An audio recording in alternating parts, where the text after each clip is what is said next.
Hi everybody, this is Linda and welcome back to Handsthatcook.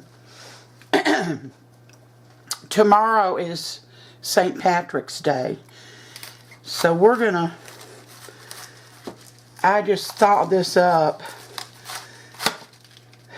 Maybe you all have done it before, but I'm going to chop up some cabbage.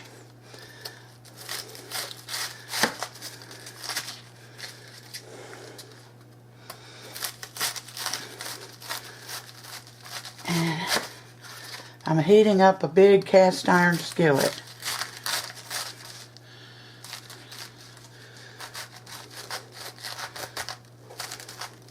In the meantime,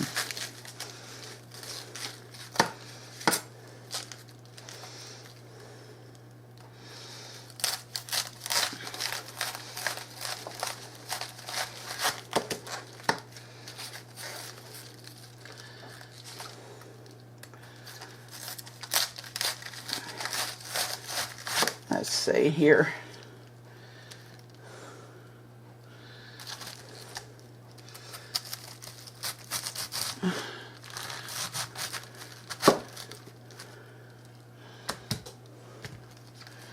I'm going to get this chopped up a little smaller.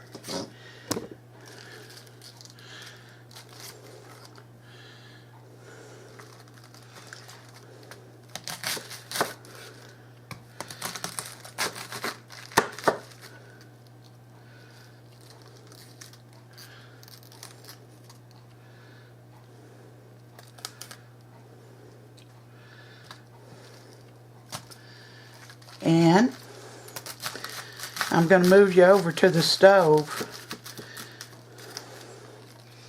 where I'm going to put this cabbage in some bacon grease that I have in the bottom of a deep-sided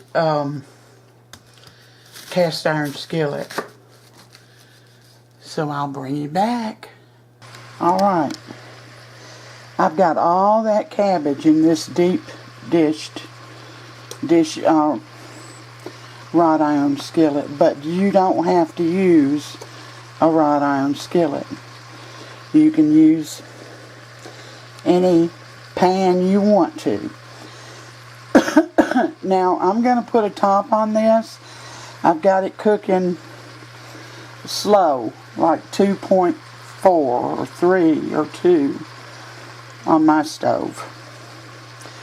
And when it's wilted down enough with the top on, I'll bring you back.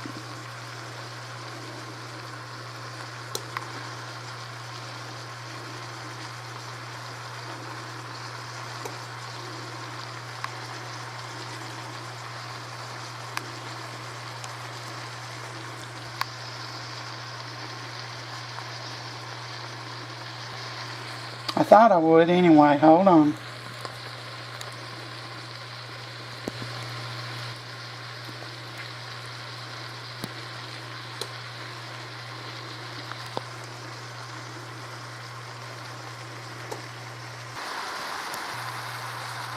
Alright, I'm back.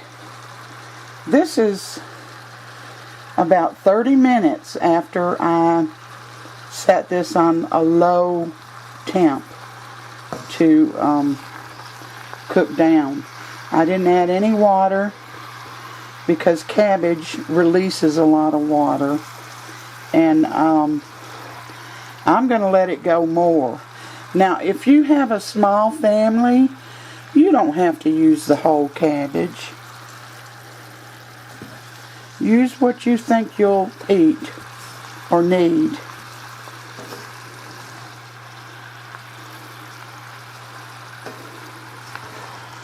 I'm still stirring it.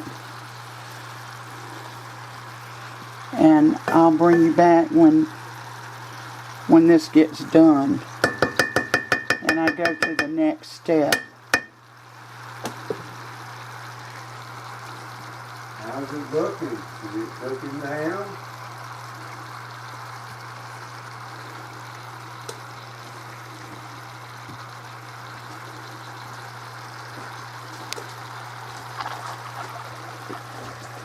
Well, I'm having trouble with this today. Here it is with the top on. And I added a few tablespoons of butter on top, because I have a feeling this is going to be the last 30 minutes. Now remember, you don't have to cook the whole cabbage like I do. Sam and I are cabbage lovers. So this will be gone by tomorrow. And so that's why I did the whole thing, and use a deep dish pot. If you're cooking for yourself, don't use near as much cabbage. If you're cooking for two normal people who don't like cabbage, don't use the whole cabbage. But I did. I used the whole cabbage, and I'll bring you back with the next step. Alright, so this took 45 minutes to get it where I wanted it. Now if you just have a little bit of cabbage, you can scoot this aside and make a hole in the middle. And I'm using corned beef hash, but they also sell hash in cans, and I'm going to use corned beef hash because I like it, and because it's got potatoes in it. And I'm going to scatter mine all through this cabbage. And I'm going to put the top back on and let it get hot.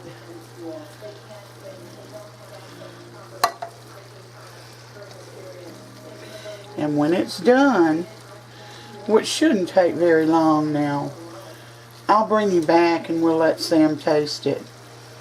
I didn't add any salt or pepper, and this is such an easy recipe, I'm not going to write it down below for you.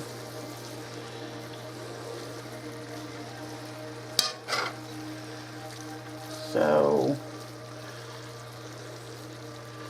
alright, I'll see you in a few. Alright.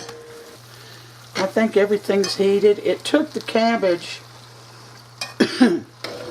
on 2.2 on my stove 45 minutes to get to where I wanted it. And excuse me, then it only took 5 minutes for the corned beef to heat up. Corned beef hash. I'm going to put some on Sam's plate.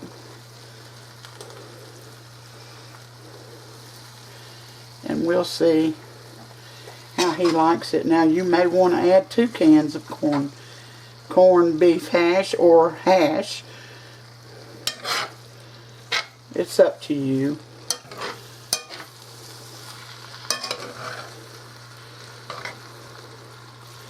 Alright. Let me get him out here, and we'll be back.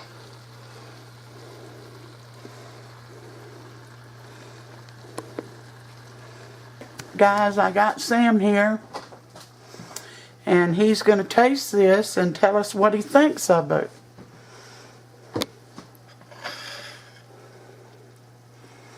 Well, you're out of the... Huh?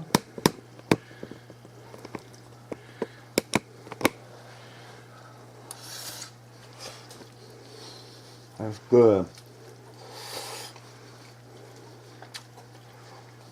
Delicious.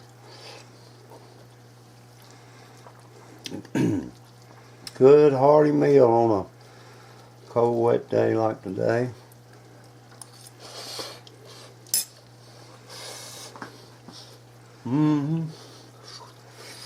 Should I fix it again? Sure. It's really too hot to eat right now, though.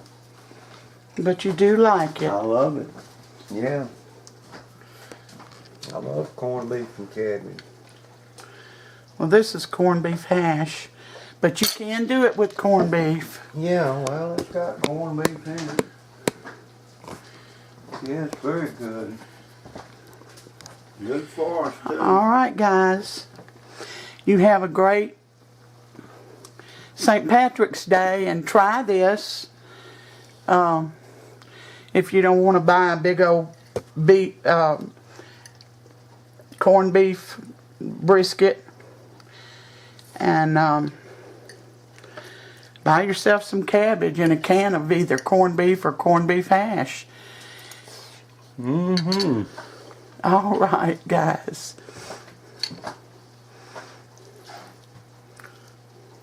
Thank you for coming in today. And don't forget to say prayers for Heather at Needy Homestead and for Mama Joyce, who's clinging to life.